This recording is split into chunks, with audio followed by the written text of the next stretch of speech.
Cek, cek. Oke, ya. Bismillahirrahmanirrahim. Assalamualaikum, assalamualaikum, assalamualaikum.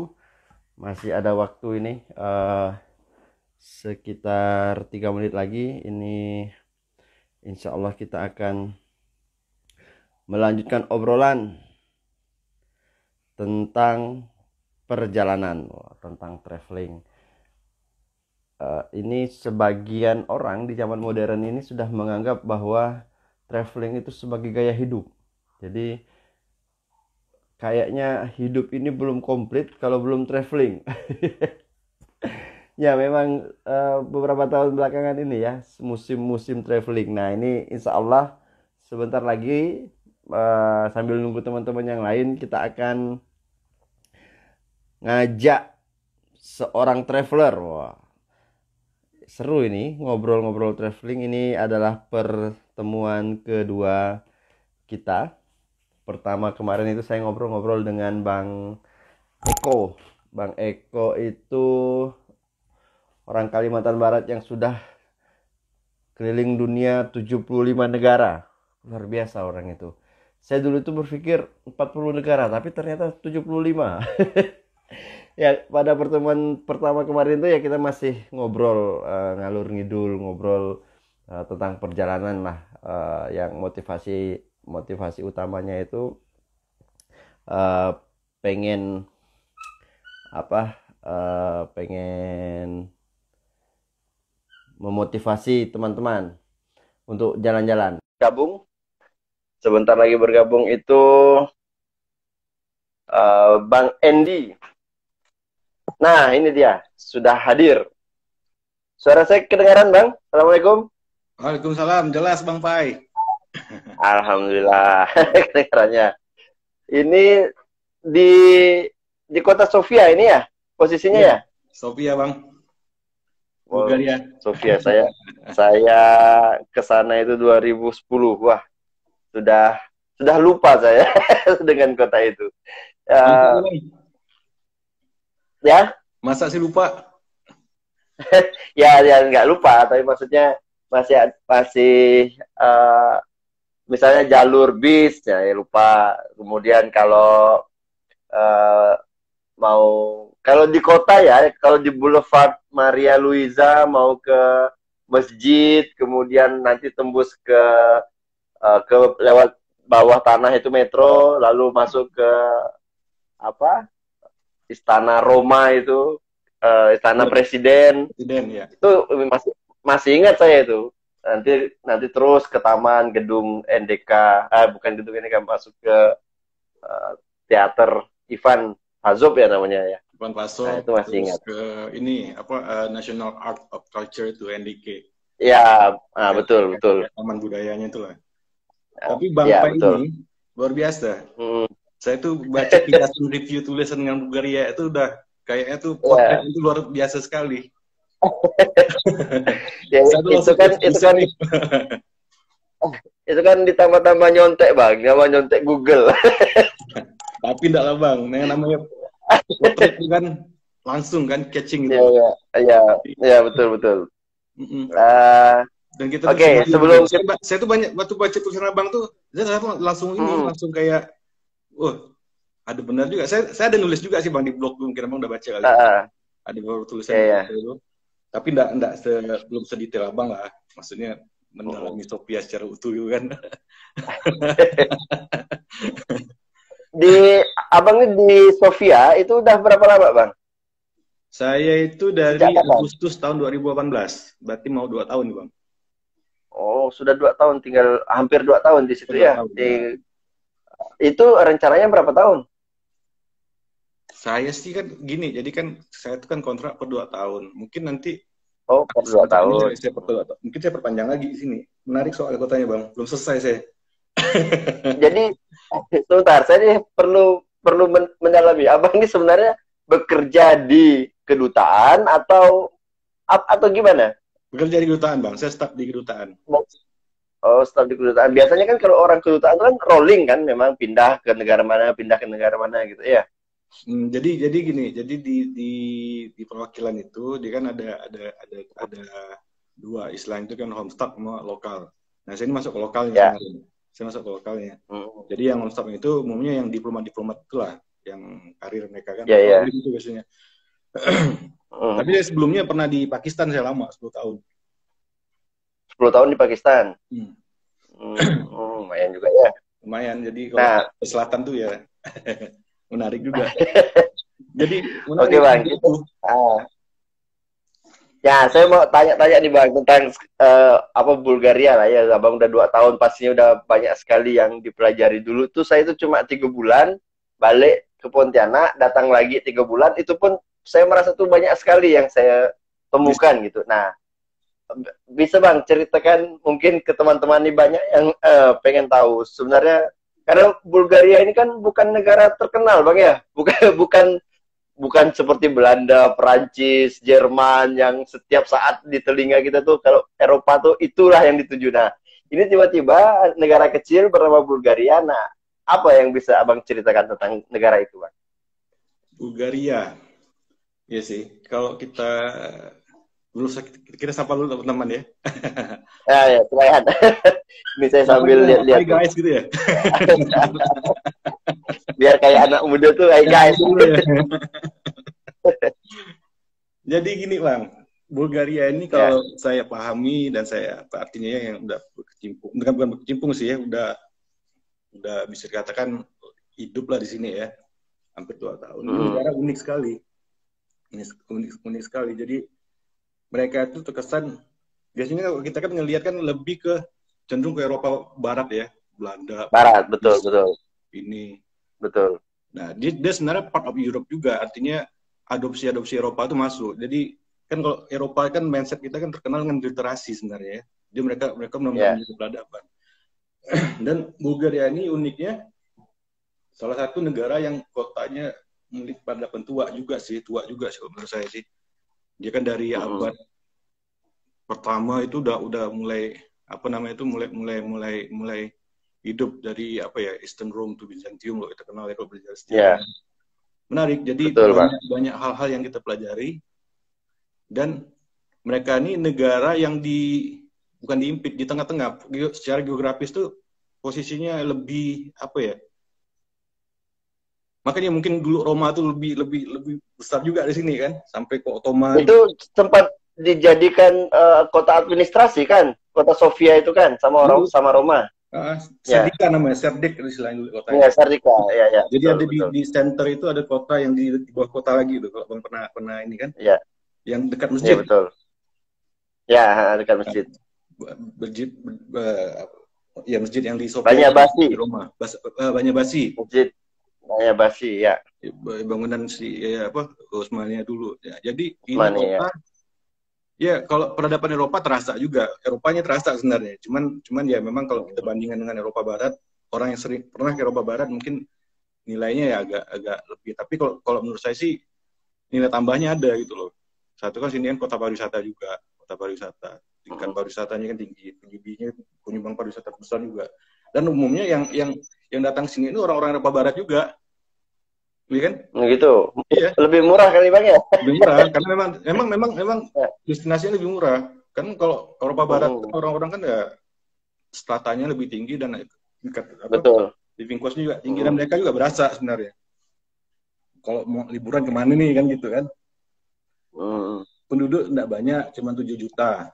7 juta tapi ya bisa salah satu negara di bagian tenggara Eropa yang udah masuk ke Uni Eropa. Jadi mereka udah bagian dari Uni Eropa juga sebenarnya. Udah bagian Uni Eropa, tapi belum totally Eurozone. Maksudnya belum masuk ke zona Euro. Tapi mata uangnya udah Euro belum? Belum. Masih leva ya. Nanti tahun 2023 kayaknya Bang. Sekarang kan masuk udah exchange rate mechanism, dia udah masuk ke apa IRM 2 lah, tapi itu detail nanti kita bahas. boleh Bang, cerita gitu tuh boleh. Nah, terus dari berapa provinsi? 8 provinsi kalau nggak salah. Bulgaria berapa provinsi, Bang? 28 distrik provinsinya, Bang. Ada 28 distrik. Abang udah keliling semuanya belum? Saya itu udah maksudnya saya tuh udah ada beberapa kota yang udah saya kunjungi. Pertama ya kayak Plovdiv, Abang udah pernah belum ke Plovdiv? Plovdiv belum kayak Iman. Saya ke Nah, Melnik pada waktu itu. Melnik, Blagovgrad. Melnik kan. Jadi kalau kita ke Sofia itu, harusnya tuh apa namanya? Kalau kita bilang tuh, yang kota yang harus pertama dikunjungi itu Plovdiv sebenarnya bang. Di situlah Oh pusatnya. gitu. Itu kota paling tua. Kenapa? Alasannya apa? Oh, karena kota tua. Kota tua itu kota tua dan pernah jadi salah satu heritage kan UNESCO kan salah satu kota tertua di Eropa dan pernah dijadikan ini European Capital of Culture. Jadi ibu kota Eropa yang tertua gitu loh. Waktu itu kan ada Italia, nah salah satunya ini. Dia tunjuk tahun kemarin dia sebagai Capital European of Culture tahun lalu. Sekarang udah pindah ke mana? Italia kalau nggak salah. Italia atau Yunani. Ada salah satu kota di Yunani. Nah, itu menariknya itu di kota itu tuh banyak bangunan-bangunan tua, terus sejarahnya itu kan sejak masa kalau pernah dengar.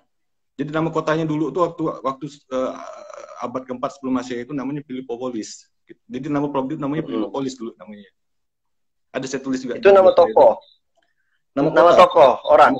Nama ya maksudnya diambil dari nama seorang gitu atau gimana? Nama seorang. Jadi dulu tuh kan kalau pernah dengar Raja Philip II. Oh, Philip ya, oke. Nah, Philip II itu kan bapaknya Alexander the Great kan? Betul. Nah, bapak Alexander the Great itu kan zaman, maka saya bilang tua sekali nih kota Sofia ini, Bulgaria ini.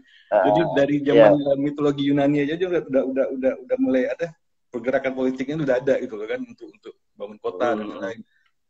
Nah, itu menarik bang kota-kota di Plovdiv itu.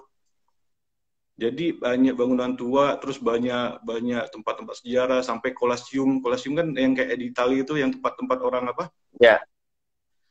Teater. Teater itu kan, di situ ada dua. Itu zaman Roma yang bangun sih pada saat itu. Dikembangin lagi setelah Utsmania atau zaman masuk kan ada. Jadi di situ tuh lengkap peradabannya. Ada peradaban Yunani, ada peradaban Roma sampai Utsmania. Utsmania. Sampai di kota itu tuh ada kan sekarang kan banyak tuh di kota itu kan banyak museum-museum kecil gitu loh. Jadi kalau kita mau belajar tuh tinggal masuk museum-museum gitu tuh udah tahu gitu tuh, ngerti apa alur-alur sejarahnya. Plovdiv itu kota besar seperti Sofia bang atau bukan? Atau lebih kecil lagi? Kota besar ya? Salah satu kota besar. Dan di kota industri juga. Kota industri. Yang jelas kebanyakan turis itu larinya kalau nggak ke Sofia, biasa orang luar itu Sofia pasti diarahkan ke Plovdiv itu. Karena banyak tempat wisata yang menarik lah gitu. Kota-kota tua gitu loh kan. Bangunan-bangunan bersejarah. Sampai ada museumnya Aristoteles tuh ada di situ, bekas yang obat-obatannya itu. Ada satu menarik museum tuh, namanya lucu bang, Haji Tarasenko. Haji bang namanya. Oh gitu. Iya bang. Itu Muslim atau bukan? Atau memang namanya Haji? Bahasa di sana memang. Waktu saya masuk ke museum itu, saya kan mutar tahu-tahu ada Haji, saya bilang kan, saya masuk ke situ. Terus saya tanya, langsung saya tanya sama orangnya. Ini haji itu nama gelar bangsawan atau apa enggak, ternyata emang gelar haji. Cuman analogi mereka tuh pilgrimnya ke Israel sana, bukan ke haram. Nah, gitu. Oke. Kalau menurut dia berarti ini gelar keagamaan berarti. Kan keagamaan. Jadi orang-orang yang punya rumah itu dulu tuh pernah ziarah lah katanya kan. Jadi kalau katanya kalau pernah ke Israel apa ya itu kan dapat gelar haji juga kalau menurut mereka sih. Oke. Cuman kalau saya tarik benang, saya lihat sampai ke mana tuh di daerah situ. Di situ ada masjid bang. Nggak jauh ada masjid. Dari rumah itu ada masjid. Ya. Nah ya kan. Kalau kita lihat kan Utsmania itu kan 5 abad kan, sampai 500 tahun. Iya betul. 500 tahun. Betul. Nah, jadi kalau asumsi saya malah bukan begitu arahnya. Mungkinan si Tarasenko ini Muslim. Ya bisa jadi.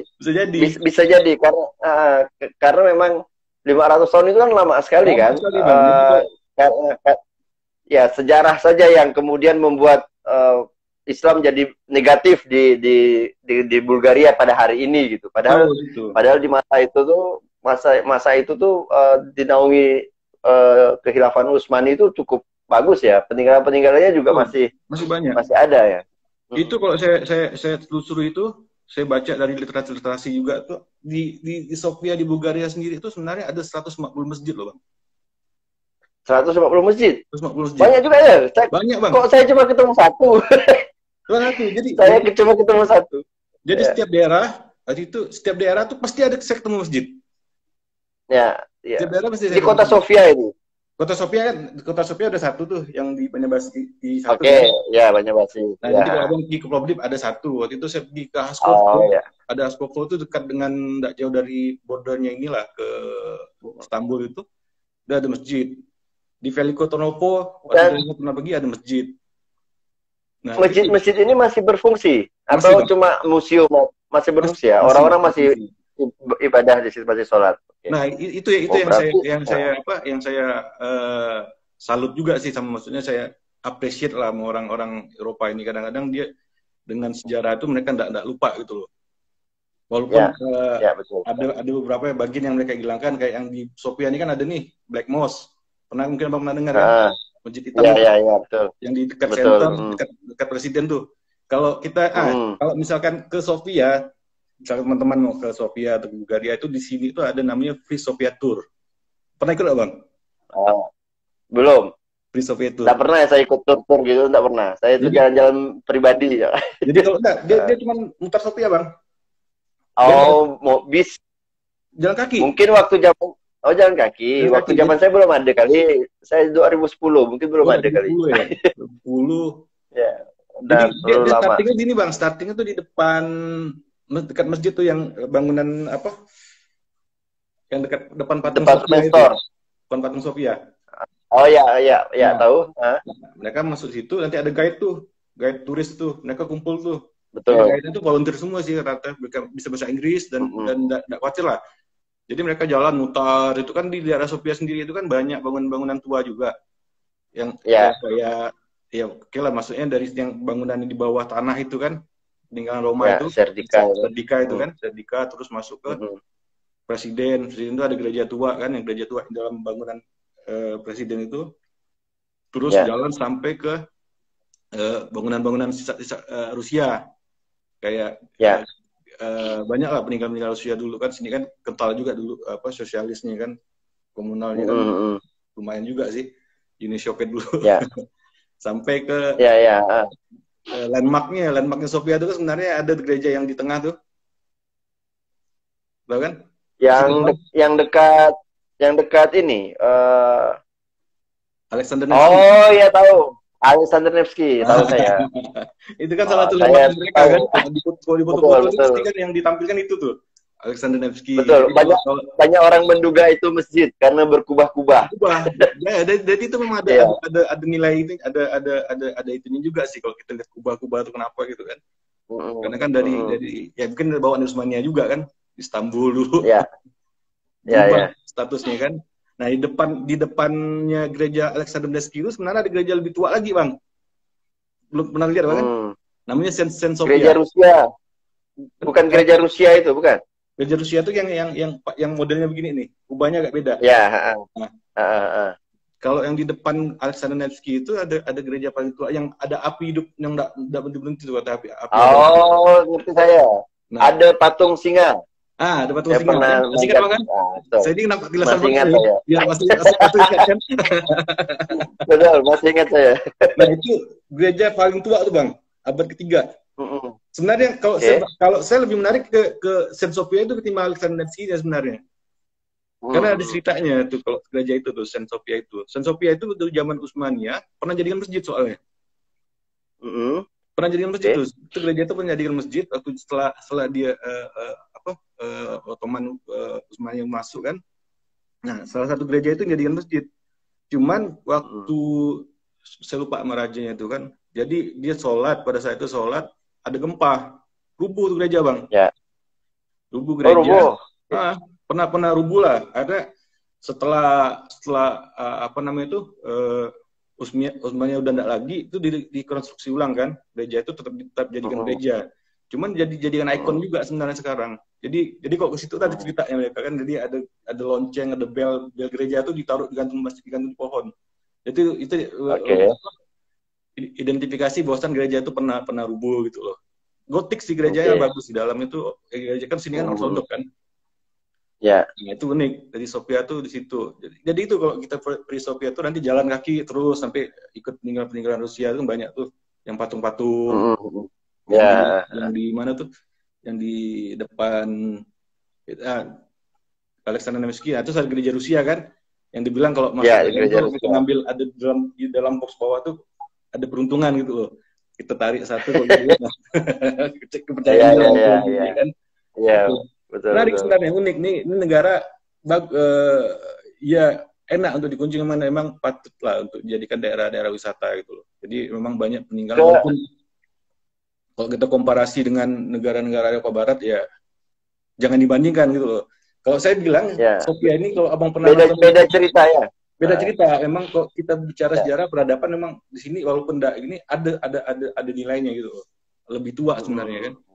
Dan memang kan kalau Ya. kita lihat dari eh, peradaban dulu itu kan Southeastern sampai ke belakang sana itu kan memang patriotik Mm. orang-orangnya. Kalau kita nonton film-film Ya. Roma gitu kan banyak orang-orang Slavik tuh Ya. jadikan ini kan. Akhirnya Mm-mm. ya bentukan-bentukan sejarah itu yang membuat mereka tuh tetap bertahan kan, kuat mereka tuh patriotik sebenarnya orang-orangnya. Dan orang-orang Bulgaria sendiri itu sebenarnya dan satu, kalau abang bandingkan sama Eropa Barat, di sini negara yang paling safe kalau menurut saya. Oh gitu, keamanannya terjaga, Bang? Terjaga bang, nggak pernah kalau sama orang kena copet, kena rampok, pernah nggak bang dengar? Belum pernah kan? Saya dulu pernah saya dulu pernah ditakut-takuti dengan gerombolan gypsy, Bang. Oh kalau Di gipsi ya bang, di, gipsi kita di kota mana-mana itu Sofia kan, itu. Indo Adriatic itu loh. Ya, Tapi kalau kalau ya, ya, dan, ya. dan gipsi itu kalau kita sama orang lokal, takut mereka bang, Ah, takut dia. gitu. Oke. Dan artinya gini, saya tuh belum pernah ngelihat orang sampai kabar misalnya berita tuh orang diperkosa, orang dicopet, belum pernah. Satu Ya. aman. Mm-mm. Teman saya tuh pernah Oke. jalan ke Eropa Barat, baru 2 hari bang, uang hilang tas. Dalam Ya, di Belanda Eropa gitu. Barat memang ya Belanda, Spanyol gitu Spanyol banyak gitu. juga orang-orang. Iya, betul, betul. Jadi menariknya itu satu kota itu ya termasuk relatif masih aman lah. Jadi kalau kita jalan kaki sampai jam jam berapa? Jam 12 malam, jam 1 malam tuh ya nggak pernah lah disengin. Cuman ya kayak hati-hati sih harus lah, kudu hati-hati gitu loh kan. Ya, ya. Paling kalau misalkan naik taksi atau apa itu naik taksi kita harus milih-milih kalau malam juga. Jangan sampai tadi itu kena Mm-mm. gitu. Mereka sih nggak ganggu, cuman ditekan aja harganya gitu loh. Kalau Mm-mm. orang Ya, itu, ya, tapi ya. kalau orang lokal Bulgaria, mereka tuh nasionalis masih ada kuat gitu. Mereka memang bentuk negara ini gitu, hati-hati gitu. Mereka kalau mau macam-macam gitu kan. Kalau mau orang lokal sih Mm-mm. aman lah sebenarnya. Dan orang sini tuh kalau saya bandingin karena saya pernah di Asia Selatan ya, kayak dejavu saya gitu loh. Hampir mirip karakternya Oh, gitu loh. karena apa karena tetanggaan atau gimana? Bulgaria ini kan udah sebelah Turki kan? Uh-uh. Gimana?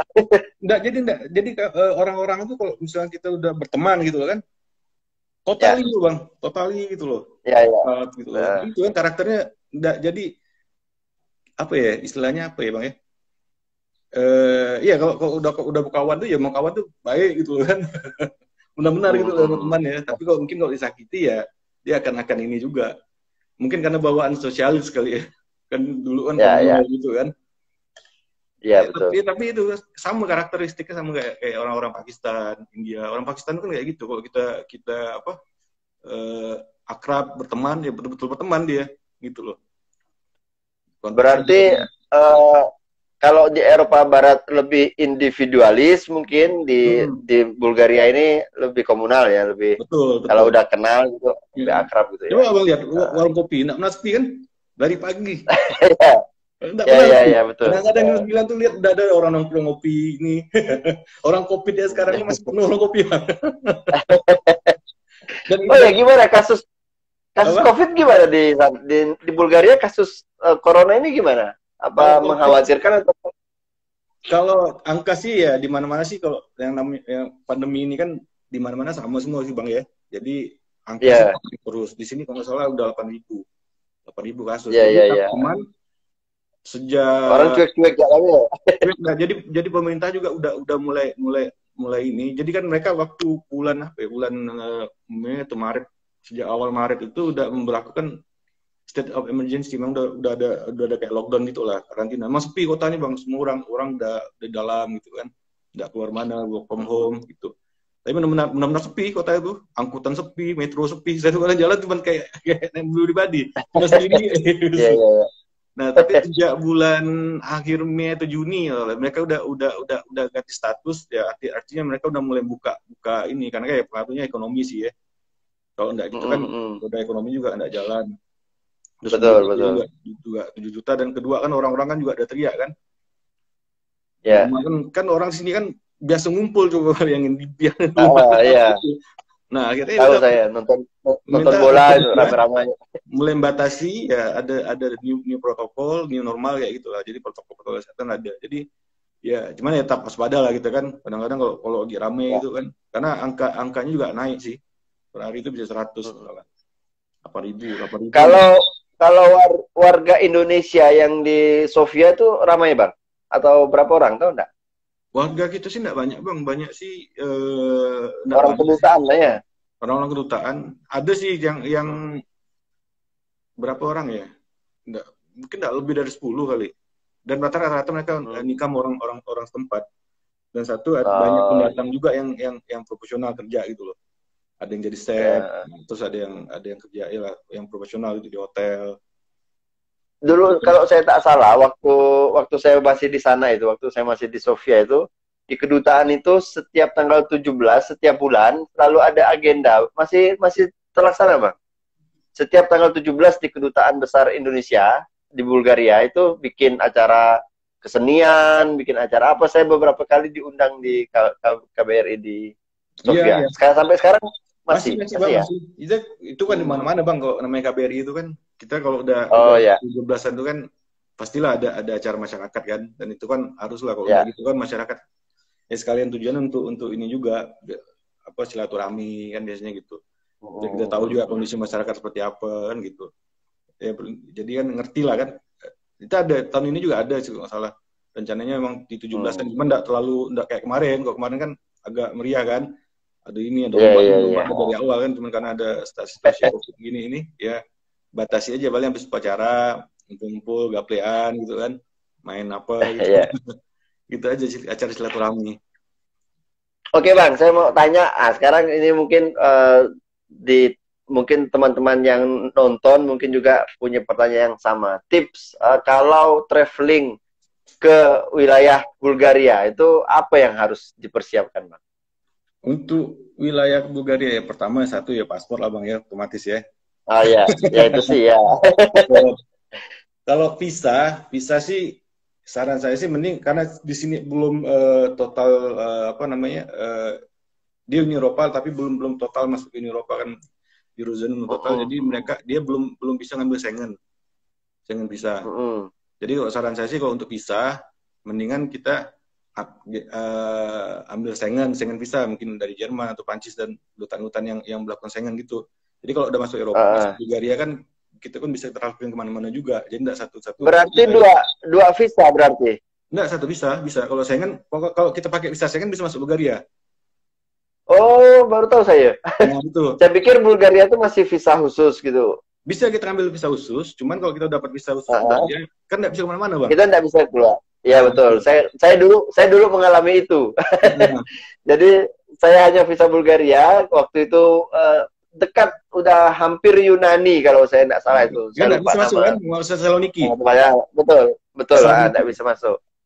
Ya. Saloniki. Jadi kan. Oke, berarti Schengen berarti visanya Schengen. Iya, kemudian ambil Schengen visa di negara-negara yang apa? Biasanya kan kalau orang yang udah Bulgaria ini kan umumnya travelingnya kan dia pasti mau ke Eropa kan, pasti gitu. Iya. Nggak mungkin dia mau ke negara Bulgaria tuh, karena kan Eropa ini kan melalui darat aja kan kita udah bisa akses gitu loh kan. Sayang kalau kita cuma bisa Bulgaria. Itu loh. Paling bisa Bulgaria cuma bisa masuk Serbia. Serbia kan boleh paspor hijau. Serbia boleh. Paling itu aja. Nggak bisa. Jadi yang ketiga tadi itu informasi mengenai Bulgaria. Ya kalau Bulgaria sih pada inti sih enggak, malah kalau masalah secure sih ya saya bilang sih, menurut saya sih aman aja, enggak masalah sih. Membingungkan enggak bang? bagi para turis bingung nggak bahasa Inggris mungkin atau petunjuk transportasi itu susah nggak bagi para backpacker misalnya Kalau kira-kira? transportasi sih memang kalau di wilayah-wilayah Balkan ini rata-rata banyak masih menggunakan Sirilik ya bahasa. Tapi umumnya Ya. sekarang sih karena mereka udah lebih dia menganggap potensial turismenya itu tinggi, udah banyak pakai bahasa Inggris juga sih sekarang bang. Kayak di metro gitu tuh. Jadi Hmm. Ulitsa itu kan dulu kan hidung gitu kan apa nih ya? Iya, iya, Itu dia ada tuh bang. Kayak Ulitsa Street apa betul. gitu kan. Cuman ada Eh, beberapa kalau di daerah-daerah yang agak ke mana tuh ke pinggir lah gitu itu maka rata-rata masih masih masih masih Sirilik itu huruf Sirilik ya. huruf Sirilik itu jadi kalau untuk bahasa sih kalau menurut saya sih kalau untuk turis biasanya sih kan kayak tadi kalau kita pergi kayak di Sofia Tour mereka juga kayak bahasa Inggris aman gitu loh kan Mm-mm. tanya ya paling kalau untuk warga-warga setempat lah mungkin agak susah gitu untuk komunikasi ya tapi ya Ya. kalau kita Ka- jalan sekedar jalan masuk ke tempat ya, wisata biasanya mereka sudah siap dengan itu sih. dan mudah lah ya. Nah, udah agak Kalau kalau udah, ya betul. Kalau sekedar turis beberapa hari gitu kan nah, pindah itu kayaknya enggak masalah lah ya. nggak masalah lah. Karena Tapi kalau dulu saya mengalami masalah bang karena saya lama 3 bulan saya di itu sana. pasti Kawan masalah kan. kawan-kawan yang berbahasa Inggris cuma sedikit. Sehingga saya itu 7 orang kalau tidak salah. Jadi saya tidak punya banyak kawan karena Yang paling masalah tuh susah makan bang kan. komunikasi. Nah, iya iya betul. Makan soalnya restoran rata-rata itu kan menunya itu kan apa namanya itu bahasanya Srilik semua. Ya, Sirilik ya ya. Tapi kalau untuk makanan kita ya untuk kita kayak Muslim ini yang halal itu ya untuk di Bulgaria ini saya rasa sih tidak terlalu masalah sih kalau untuk makanan Ya, kan karena orang-orang Turki banyaknya. orang Turki banyak mencari doner kebab tuh banyak di sini bang makan di mana pun Ya, yang penting ya. berarti kan ada logo halalnya aja kan mereka kan taruh logo halal di Ya, restorannya ada satu restoran ya, ya langganan saya betul. tuh di Maria Luiza itu nah bang ada restoran Irak Oh, saya belum pernah. dan Saya ke tempat restoran Turki pernah. di luar tuh enak tuh makanannya itu rekomendasi Hmm. lah kalau orang mau sini tuh restoran Irak semuanya halal dan dia halal maksudnya Hmm. dagingnya dimotong juga tahu di mana gitu loh kan sini kan ada Ya, pemotongan halal juga banyak sebenarnya di daerah-daerah ya, ya. di beberapa distrik itu kan memang mereka kan kalau Turki kan kental bang sini bang Turki itu jadi Hmm. apa organisasi ini hidup gitu loh kayak sertifikasi halal sampai ke masjid nah mereka tuh memang berkoordinir gitu loh kan untuk itu jadi saya kalau makan tuh tidak usah khawatir lah pergi ke daerah Berarti Malaysia itu kan banyak banyak kalau saya bilang tuh wilayah Middle East lah kan banyak orang Syria orang Irak situ ya, kan benar kan. ya, Heeh. ya karena karena ya ada masjid di situ mungkin ya. Jadi Betul. enggak terlalu susah gitu kan kalau mau sholat dan segala macam. Sholat dan segala macam. Ya masjidnya cuma satu di situ sih. Tapi ya Ya, mungkin gitu. yang lain itu aja sih kayaknya bang. Nggak terlalu kalau untuk khusus Bulgaria ya, nggak terlalu strict Ya, lah intinya. Yang jelas visanya tuh kalau bisa sih kita Schengen lah, ambil visa Schengen di mana gitu kan. Jadi bisa ya, trip kemana-mana, panjang gitu kan. Bisa ke iya betul. North Makedonia itu kan bagus juga kotanya. Terus ke Albania kan, Makedonia Utara, Oh, Sarajevo, main ke Balkan dan itu semua bisa pakai Schengen. oh, saya baru tahu dapat info dari abang nih mas. Karena mungkin dulu saya enggak ngurus Schengen kali ya. Saya Mm-mm. ngurus Schengen ketika ke Belanda, ketika ke Spanyol. Tapi ketika ke Bulgaria ya kan memang tujuan saya cuma negara itu. Jadi saya enggak ngurus Schengen. Mm-mm. Dan saya baru tahu bahwa sekarang itu apa kalau kita punya visa Schengen masuk ya enggak. Masuk Terus Bulgaria. birokrasi di imigrasi susah enggak? Di migrasi Enggak sih juga. enggak masalah sih kalau since kita enggak ada masalah kayaknya enggak masalah normatif ya bang. Memang mungkin tampangnya agak wah gitu kan orang-orang. Iya, iya, iya, iya, iya. Tapi kalau dia sih cuman gitu aja biasa. Orang migrasi kan di Iya, mana-mana iya. kan. Iya, betul. Yang jelas kalau administrasi kita lengkap, enggak ada masalah, paspornya enggak masalah, terus visanya enggak masalah, ya aman-aman sih, enggak inilah. Dan kedua kalau misalkan kita lama biasa kan itulah tips juga sini ke KBRI lapor diri dulu gitu kan minimal email kalau Iya, iya, iya. misalkan kita ada trip di mana di mana aja lah negara mana aja Jadi kalau ada strategi lain hal kan bisa bisa dipantau kan. Itu aja Ya, maksudnya untuk traveler ya. Jadi lebih lebih ya, lebih safe and lebih aman lah ya. betul.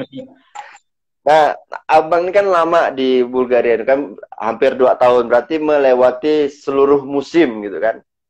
Musim yang favorit di Bulgaria itu, atau gini, musim musim dinginnya itu kan konon kabarnya itu lebih dingin dibanding Eropa Barat. Itu gimana cara menyiasatinya itu, Bang? Musim dingin ya, salju ya. Ya, ya Bang. Jadi kalau cerita salju ini memang kadang-kadang tuh ada apa ya? Jadi kalau ibarat salju tuh putih itu kan tidak seindah putihnya sebenarnya bang. Iya Bang, betul Bang. Betul kan? Waktu gini, waktu masih di Indonesia rasanya pengen lihat salju, begitu sampai di Iya sana sampai itu tuh kan. beku kali ya. Nah, jadi kalau sedikit cerita sedikit lah kali ya mengenai salju nih ya. Ya, silakan. Jadi mana-mana mungkin kalau kalau apa yang jelas tuh negara kalau menurut saya sini ya melihat strata sosial itu lihat di musim dingin itu kelihatan sekali orang susah orang apa gitu kan karena kan Ya, karena kan satu di winter itu kan kita butuh listrik apa gas pemanas dan lain-lain tapi umumnya sih kalau ya, di negara-negara begini ini Bulgaria sendiri sih infrastruktur itu sih udah oke lah, maksudnya untuk panas aman lah. Jadi kita ada di rumah tuh ada ya. AC bisa kita pakai pakai apa klimatiknya untuk panas atau apa namanya itu heater gas aman sih kalau untuk Betul ya. panas dan ya tadi itu cuman kalau udah dingin itu kan wah kesian juga sih kesian kadang-kadang kalau saya ngelihat itu kalau udah jalan-jalan tuh udah dingin ngeliat orang tuh ada yang terduduk ada orang tua gitu kan banyak itu bang kalau Ya, kelihatan ya, sekali ya. secara sosial kalau di jadi kalau menurut saya tuh putih salju tuh nggak seindah apa yang kita lihat sebenarnya. Tapi kalau Ya, kalau ya, ya. untuk sebagai turis sih memang apa Memang, menarik ya, kan. boleh dirasakan lah ya. Boleh dirasakan lah 1, 2, 3 hari gitu kan. Ya memang kalau kita apalagi misalkan ya kita traveling, tahu backpacker kan atau misalkan pada saat itu lagi ada kendala pas musim dingin, wah itu trouble besar sekali itu bang. Kayak apa cerita Bang Eko kemarin tuh kan hampir duduk Ya, ya. di mana Ya, ya, ya, kedinginan ya. dingin nanti kan. Jadi kalau namanya musim dingin tuh ya dingin bang asli. Apalagi kita yang orang-orang yang hidup di negara tropis kan Asia yang biasa 30 derajat humid gitu, kena dingin kan. Ya memang indahnya dinikmati dalam rumah sebenarnya. Ya, Indahnya kalau dinikmati keluar dalam tuh lihat saljunya main 1, 2 hari boleh lah. Tapi kalau 3 hari udah. Tapi ya banyak hal yang didapat sih dari kondisi dingin itu kan salju itu jadi di situlah kalau saya melihat orang-orang Eropa itu survive kan karena dia musim 4 musim itu kan mungkin dari zaman dulu kan ya, ya.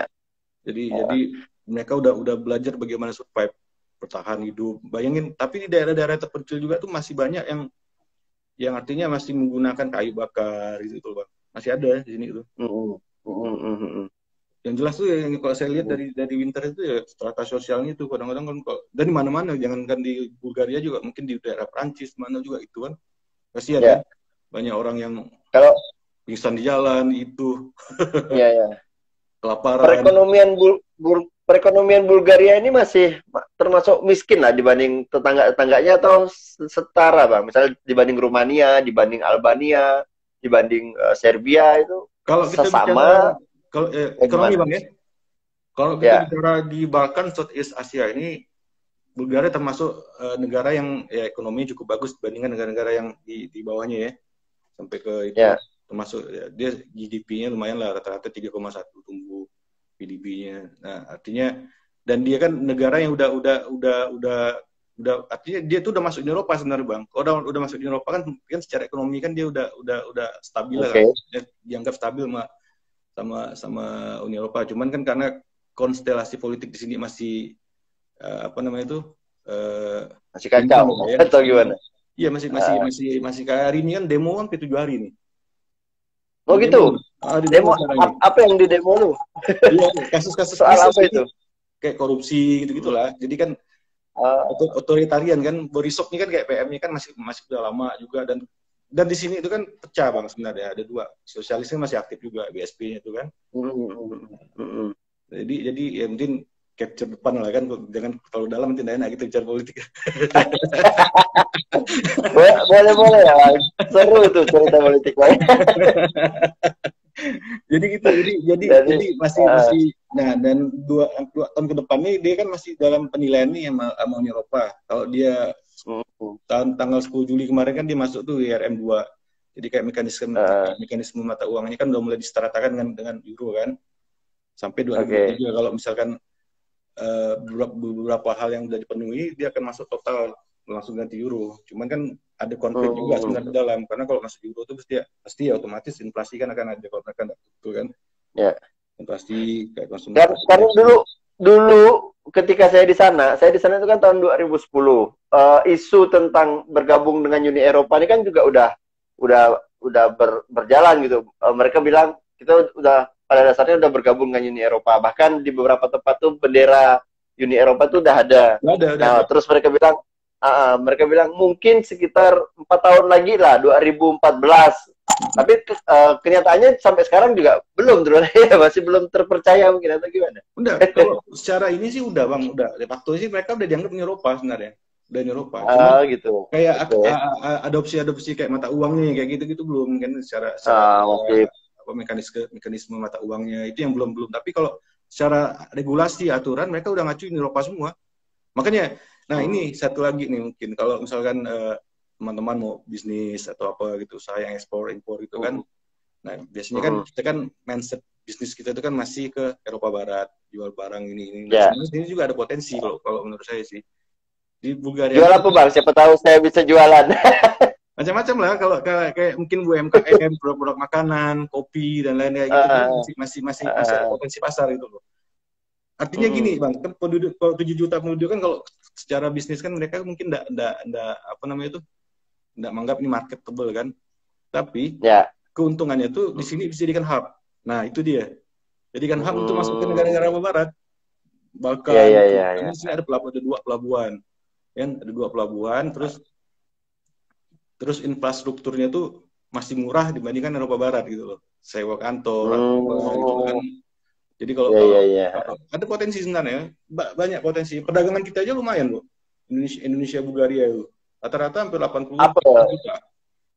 Tapi produk yang paling banyak dimasuk ke Bulgaria dari negara Indonesia apa itu, Bang? Yang tinggi kemarin tuh kelapa sawit masih boleh, kelapa sawit masih ada Bang. Nah, makanya kan isu Eropa yang lagi dengan kelapa sawit nih, nah kita tuh masih ada perdagangan sebenarnya di Bulgaria karena marketnya kan ke Balkan kayaknya, mereka reekspor lagi karena mereka kan kedua kopi masih boleh, terus banyak sih mining tambang tuh kayak Forestop ya, tembaga gitulah, tembaga masih yang industri besar kayak rubber, karet. Nah, kalau yang kecil-kecilnya tuh kayak komoditi-komoditi itu masih banyak peluang kayak rempah-rempah, ya kan, lada, pepper, lada hitam dan apa lagi itu ya. Banyak lah kayak komoditi-komoditi Indonesia tuh sebenarnya kan yang masuk ke Eropa Barat tuh sebenarnya masih bisa masuk ke sini sebenarnya menurut saya. Dan bisa dialihkan gitu mindset pikirin tuh. Cuman kan kita kan pemain-pemain udah banyak pemain besar yang di sana kan, mereka udah stabil gitu loh. Nah, mungkin untuk untuk yang pemain mungkin pemula itu bisa mulai dari Eropa Timur ini khususnya lah, Hungaria, Budapest kan, Romania. Masuklah Bulgaria tuh aksesnya karena dia ada pelabuhan kan. Terus negara-negara landlocked kayak Makedonia itu bisa dilewati juga kan. Jadi akses. Jadi kalau kita total kan besar juga marketnya banget. Kali kan total jumlah penduduk Balkan. Iya. Banyak gitu kan. Ya teman-teman UMKM gitu kalau yang mulai bisnis ekspor impor gitu kan. Bisa di ini. Lumayan lah. Ada target. Jadi menarik. Saya tuh kemarin tuh sempat kepikiran mau belajar ekspor. Saya kan jualan madu di sini kan, tapi kok kayaknya rumit gitu. Jadi saya hentikan mempelajari itu. Mungkin belum modal besar dan segala macam. Ribet nggak sih Bang misalnya untuk jadi saya tanya bisnis Bang jadi. Nah, Bang. Kan sama kita kan sama dengan ini kan meningkatkan perdagangan. Iya, betul lah, betul. Stimulasi Nah itu perdagangan kan. sebenarnya ngurus-ngurus kayak gitu tuh ribet atau enggak, Bang? Kalau ekspor ke sebenarnya tuh gitu, yang masalah tuh sebenarnya ya mohon maaf aja, bukan saya mau gini pemerintah, birokrasi kita tuh masih sebenarnya masih agak gila, ya kan di Indonesia untuk ekspor. Ya. Yang jelas sih kalau kalau eh, kita yang penting tuh produknya kita siapkan aja dulu bang, produk kualitas itu marketnya kalau udah ada market sih, udah ada market nih produknya kita siapkan.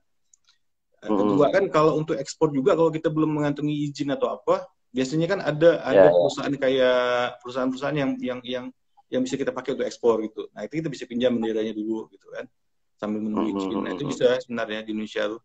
Jadi ya gitu, dan biasanya sih untuk tapi sekarang sih kalau kalau sekarang kalau nggak salah untuk ekspor agak lebih permudah lah. Karena kita kan memang kan pemerintah kita gencarnya kan untuk ekspornya kan. Jadi saya rasa kalau memang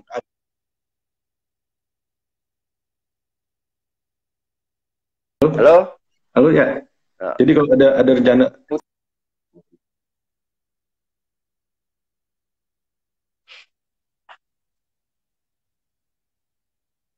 hilang datang bang, putus. Saya nggak tahu apakah sinyal saya lah kayaknya ya, kalau masa sinyal di sana hilang tadi sebentar. Jelas bang, sekarang bang. Dah sekarang udah jelas dah. Oke. Jadi itu bang tadi bang. Jadi kalau untuk ekspor dulu ya penting produknya siapin kan, kemasannya penting kita supaya pasar dulu. Barangnya itu mau jual kemana gitu loh kan, cari pasarnya. Dan kalau sekarang mudah loh bang, KBRI itu membantu sebenarnya, kedutaan tuh bantu sebenarnya. Jadi kirim surat, kirim email, minta bukain pasar gitu kan, nanti mereka akan carikan pasar biasanya, mereka akan carikan pasar.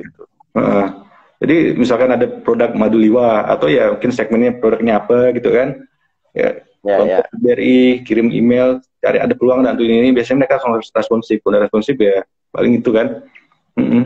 Gampang untuk ekspor ya.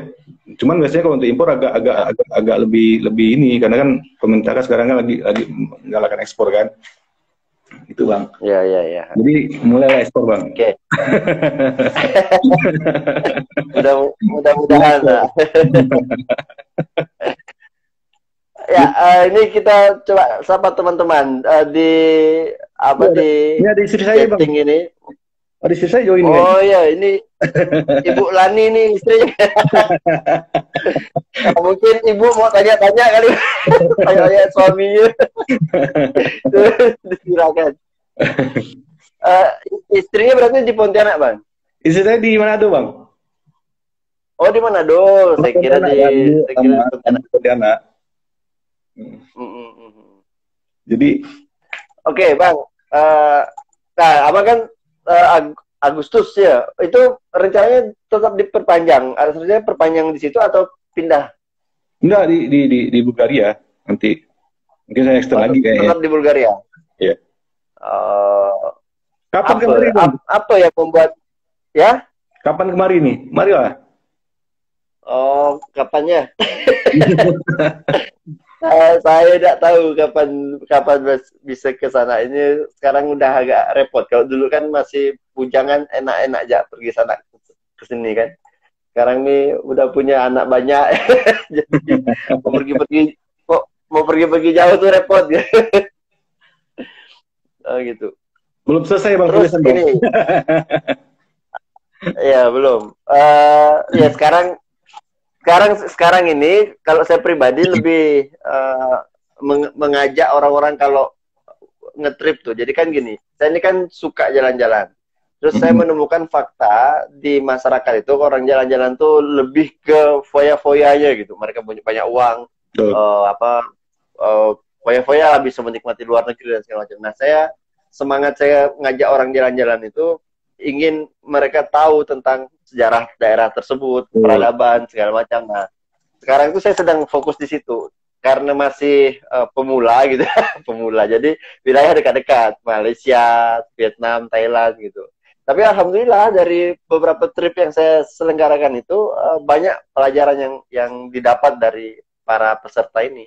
Ini mudah-mudahan buku perjalanan Malaka terbit sebentar lagi, Bang. Gitu. Oh, yang kemarin udah laku berapa, Bang? Buku kemarin tuh. Apa lupa saya judulnya tuh? Yang itu Rute, Bang. Nih saya pegang bukunya. Rute judulnya. Rute kan? Saya masih ada satu ya, lagi. Ya, boleh saya kirim. Kalau saya kirim ke sana terlalu jauh lah ya. Nanti ketemu ke bawah.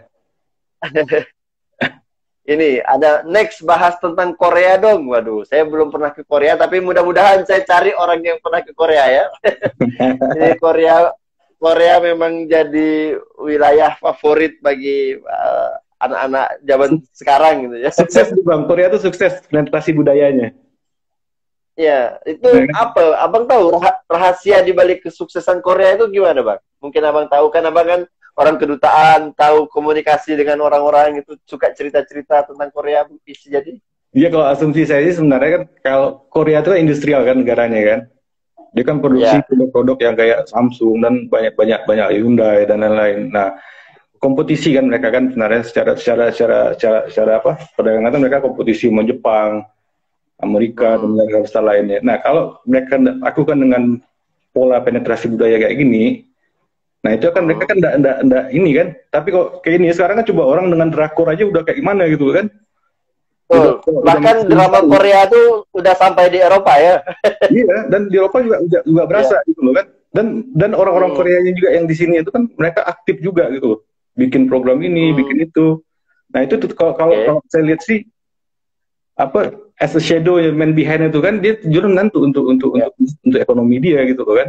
Jadi membrainstorming orang bahwa Korea tuh ya seperti ini gitu kan. Nah, itu kalau pemahaman saya itu. Intinya tuh ya dari industri yang dipertahankan ini dipenetrasi dengan budaya. Nah, saya sih ngeliatnya itu. Makanya dia aktif kan.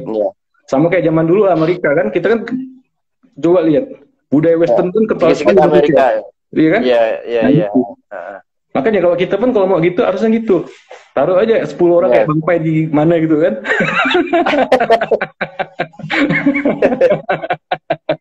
Ya, tapi Indonesia ini mau jualan apa ke luar karena terlalu. Maksud saya tuh gini, jadi kalau kita kan kayak traveling nih, itu tadi yang Bang bilang tuh kan edukasi kan. Kalau Bang kan belajar yang peradaban. Jadi kalau bisa tuh kita sebagai traveler kan. Jadi jangan datang tuh cuma nanya ngelihat eksotisme orang negara ini. Wah, ini bangga nih Itali begini, Roma begini. Kalau bisa tuh ya kita datang itu bawa juga apa namanya itu habit Indonesia kita juga gitu kan. Jadi kayak minimal mungkin kita datang sana pakai batik lah gitu kan. Jadi jangan minder gitu loh. Kalau saya mau orang bule saya tak akan minder Bang. Yang kalau misalkan sampai sama orang ini enggak malah saya ngomong tentang Indonesia di situ. Gini karena kita itu apa ya? Penduduk kita 250 juta loh Bang. Market buat dia sebenarnya. Market buat dia. Kalau jalan-jalan tuh kalau kawan-kawan misalnya lagi traveling kemana gitu, bawa aja produk kita yang unggulan, misalnya produk Kalimantan D1 2 lah. Kita kenalan ke dia. Kau tahu kan jadi bisnis kan? Iya kan? Iya betul. Karena saya tuh dulu saya tuh kenal dengan orang Perancis Bang. Jadi saya kenalnya di Bali. Orang Perancis ini datang ke Bali lalu membeli barang-barang kerajinan Bali. Beli sebisa dipegang lah, mungkin berapa puluh kilo gitu kan, dibawa ke Perancis. Dijual di pasar, dia bilang dijual bebas ya, dijual di pasar, laris. Lalu uang itu berapa bulan kemudian datang lagi ke Bali, beli lebih banyak. Nah, pada waktu saya jumpa itu sekitar tahun 2000, udah lama lah ya. Dia bilang sekarang udah rutin 1 kontainer bawa barang-barang Bali ke Eropa ya. Luar biasa ya. Luar biasa gitu. Jadi waktu itu dari situ lah sebenarnya kita tuh kalau mau apa namanya tadi itu kalau pemerintah kan mau membantu pemerintah meningkatkan perdagangan, bantu perekonomian. Jadi jangan kita itu jalan ke Eropa cuman masuk ke Apple foto status. Tapi harus ada satu yang kita apa namanya ya tadi itu ya penetrasi market, bukan penetrasi ya. Tadi penetrasi budaya juga boleh kan. Tidak gitu ngomong tentang Indonesia mereka kita kenalkan mereka gitu kan. Artinya negara kita itu kan besar sekali. Bangga kita, saya tuh bangga jadi orang Indonesia sebenarnya. Begitu bandingkan dengan negara-negara kayak gini, tropis itu kan ibarat surga loh Bang, bagi mereka. Tropis itu. Betul. Iya kan? Semua tuh ada gitu loh. Cuman memang ya kisru aja sebenarnya. Tapi ya, Indonesia tuh luar biasa. 260 Berarti secara alam kemudian masyarakat tak ada masalah dengan Indonesia ini Bang ya? nggak ada masalah. Masalah mungkin pemerintahnya kali ya. Politik Bang. Nah, itu di mana-mana kan, di mana-mana lah itu kan. Iya. Ini imbauan untuk teman-teman traveler gitu kan. Jadi tapi kalau biasanya sih kalau traveler yang ya, ada semuanya sih ya, tapi kan umumnya kan mereka kan cenderung kan ngelihat suasana ya oke lah, memang kan suasana baru ya atau apa gitu kan, ada ikan atau gimana ya, tapi kalau bisa sambil jalan tuh minum air juga. Kenalkan Indonesia gitu kan, karena kita kaya juga, budaya kita kaya sebenarnya. Kayak makanannya contohnya Bang kan, setiap daerah itu tuh punya variatif makanan yang berbeda. Kalau di Eropa coba makan roti, roti keju. Roti kentang. Cuman ya memang kelebihan mereka itu ya tadi itu kan secara literasi mereka menjaga gitu loh. Jadi sejarah tuh memang betul mereka abadikan kan. Jadi tempat-tempat yang eksotis dengan sejarah itu lengkap gitu, datanya ada gitu loh. Saya pernah masuk ke salah satu museum di Sofia itu, buku yang abad berapa itu masih ada Bang. Belum yang mengenai konstruksinya Sofia ada masih di Museum Nasional itu masih ada itu. Nah itu yang luar biasanya, dan memang terkenal kan Eropa itu. Ya. Dan Oke. Siap Bang, lanjut. Ya. Ini sama seperti pertanyaan saya ke Bang Eko minggu lalu. Jadi Abang kan udah jalan karena bekerja di kedutaan, pasti udah banyak negara yang dijalani. Itu ada rencana bikin buku enggak Bang? Nah itu dia Bang. Kalau buku, saya tuh ada buku, tulis satu buku. Jadi apa ya? Kalau dibaca di blog saya itu ada di label tuh boarding pass. Dan rencana saya tuh mau nulis apa ya? Brandingnya tuh boarding pass. Nanti mana? Saya ada satu buku mengenai Pakistan, ada catatan, ada saya tulis. Udah terbit? Belum. Kemarin Bang Pai juga, Bang Pai kan enggang. Ya? Udah Pontianak juga yang ngedit itu. Oh ya, Pai Sandi. Farli Pai Sandi. Ya. Lagi dia. Jadi itu saya nulis tentang Asia Selatan Pakistan. Jadi di apa namanya itu perspektifnya beda gitu loh. Orang kan kadang lihat Pakistan kan dengan bom dan lain-lain. Nah, saya tuh ada sudut pandang lain di situ. Tapi nanti aja Bang bukunya. Lagi ada sih udah berarti kan. Nah, ini juga lagi pelan-pelan saya nulis. Tapi enggak kayak Bang Pai lah. Tulisannya asik banget ya. Keren banget. Saya juga belajar nih Bang. Ya. Cuman saya pengen baca rute itu. Ya, nanti mudah-mudahan bisa Abang dapatkan fisiknya, Bang. Atau saya, kan rencananya waktu itu mau saya titip istri Abang kan, tapi belum kesampaiannya. Tapi bisa juga mungkin ini saya kirim ke Manado, mungkin. Nah, minggu depan saya Pontianak, Bang, insya Allah. Oh, minggu depan Abang di Pontianak? Oh, berarti bisa kita minum kopi, berarti. Ngopi-ngopi nanti kita. Kopi. Oke, sip. Insya Allah tanggal 24 saya berangkat. Oke. Bang, tinggal sebentar lagi waktu kita Bang, 1 jam kita bercakap-cakap nih. Nah, di akhir-akhir ini kira-kira apa yang ingin? Udah sejam dah Bang, nggak terasa Bang. Kira-kira apa Bang apa yang ingin Abang dari banyaknya percakapan kita ini tentang Bulgaria, kota Sofia, tentang perjalanan, tentang traveling mungkin, karena orang-orang yang mendengarkan kan mungkin sebagian orang nggak bisa live karena waktunya mungkin jam sibuk hari ini bisa jadi, tapi ini kan stay di akun Instagram, jadi mereka bisa melihat lagi kapan gitu. Nah, apa yang ingin Abang sampaikan di apa namanya ya, closing statement? Tadi balik yang tadi itu Bang saya bilang, jadi kalau kita kalau traveling tadi itu kalau bisa ya oke, kita sekalian mempelajari peradaban. Dan kalau ada yang baik, ya tetap harus kita bawa ke Indonesia gitu. Kayak anggota Dewan kan sering studi apa? Studi banding sebenarnya ya, sorry itu sih lah. Artinya di Indonesia juga penerapannya kurang. Padahal sebenarnya kan banyak hal yang bisa dipelajari kan. Jadi tadi itu edukasi yang paling penting. Jadi kalau kita traveling itu ya benar-benar cari edukasinya, manfaatnya apa gitu loh kan. Belajar dari peradaban, sejarah, karena banyak hal-hal yang menarik yang bisa kita tarik benang atau bisa kita jadikan sebagai tolak ukur untuk membangun negara kita juga gitu loh kan. Harusnya gitu.